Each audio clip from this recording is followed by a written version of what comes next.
Welcome to Taking Stock. I'm Amanda Lang. Coming up on the show, the Bank of Canada pleads for patience from Canadians as rates stay high. And does it matter if big corporations own a whole lot of our rental units? Plus, the idea of a universal basic income is back, but will it ever fly?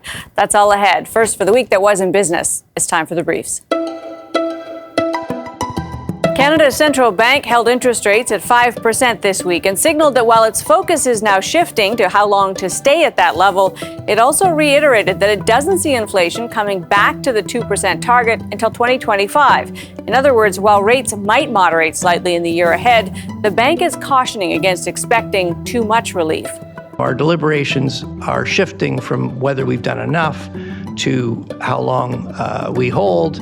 But there was a clear consensus. It's premature to be discussing cutting our policy rate. We need to see more progress before we have that discussion.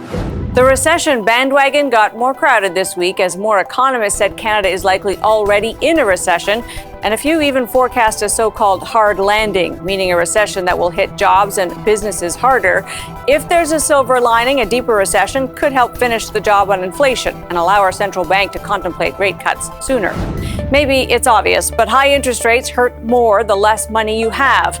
But according to data from StatsCan this week, it's also widening the gap between the wealthy and the less wealthy, for the simple reason that high rates do make some investments perform better, something that only works if you can afford the investment in the first place. The federal government will cap the number of international student visas it issues for the next 2 years. This year, it will approve 360,000 undergrad study permits, 35% below last year's levels. The permits will also be distributed according to the population of each province, meaning provinces like Ontario, which have so far had the majority of students, will see even bigger declines. Netflix had its best holiday season ever as subscribers flocked to the streaming service. Despite higher prices and a crackdown on password sharing, Netflix is pursuing a new ad-supported revenue model.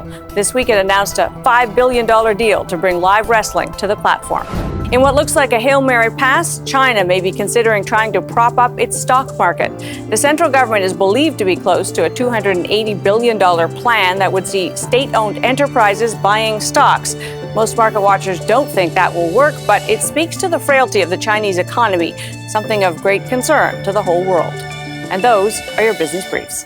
A fresh warning from the Business Council of Canada that the federal government spending is hurting the economy seems to be falling on deaf ears. The Prime Minister this week more or less rejected requests for a path to balance.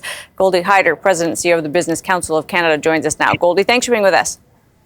Good to be with you. Your letter to the Prime Minister ahead of that cabinet retreat was pretty, I would say, blunt. It was a pretty tough note. Were you surprised by his reaction, which was essentially, if I can summarize it, yeah, we hear what the business community is saying, but we're focused on Canadians. I was surprised at him separating those two things as though they're distinct items. Well, it is disappointing. I think everybody who wins an office always says, I'm here to serve everybody, but then goes out and divides everybody. Look, the business community is a partner of a government, of any government. We're here to help. We're here to be a partner to help grow our economy so that Canadians can get the services that they need. And what we've said to the Prime Minister is, these are not our idea. These are your commitments that were made in a budget less than a year ago on how you're going to get the deficit and the debt situation under control, what you're going to do on permitting reform so we can build things in this country again, and how are we going to execute the policies which we support that you've announced on responding to the energy transition and the actions that the Americans took on their IRA. So this is their policies. All we're saying is, how do we get it done so we can grow the economy and help Canadians? And in fact, those are the three items that you've highlighted with some disappointment that the business community hasn't seen more action. Goldie, is it fair to say that's one of the reasons that business investment is down? Is the business community telling you that they would invest more if there was clarity on these issues?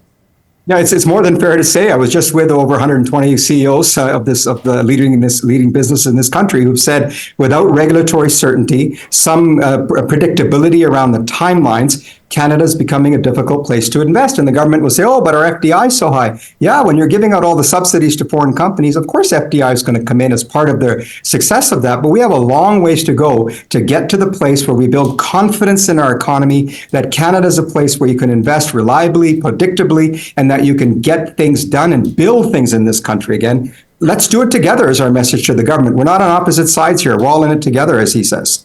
And so, that FDI, foreign direct investment, one piece of the puzzle, of course, the government has invited by subsidizing some investment here. Are there other things keeping the business community from investing, though? Because it's a massive problem, of course, and it will crimp our economic growth. Well, there's no question geopolitical risks, the economic risks that are out there. But, businesses navigate, they think through these risks and they make investments nonetheless. It's not like money is just frozen completely. Businesses are investing. They have more capacity to invest in Canada. But so long as there's a message being sent that, the fiscal framework, that's just something for business, not something government needs to worry about. What that means to business is not just higher corporate taxes down the road, but higher taxes for the employees. The very Canadians the government says it cares about are the ones who are going to pay that bill. So that's not emboldening confidence. And then when you have regulatory unpredictability, which is by far the number one issue, almost sector by sector, it's very difficult to make investments with confidence. And you know how investment works. It's not just the math. It's, do you feel it? Do you feel good about it? Only a few seconds here, but when you talk about that fiscal balance, you're talking about keeping the promises they've already made, which so far they have not.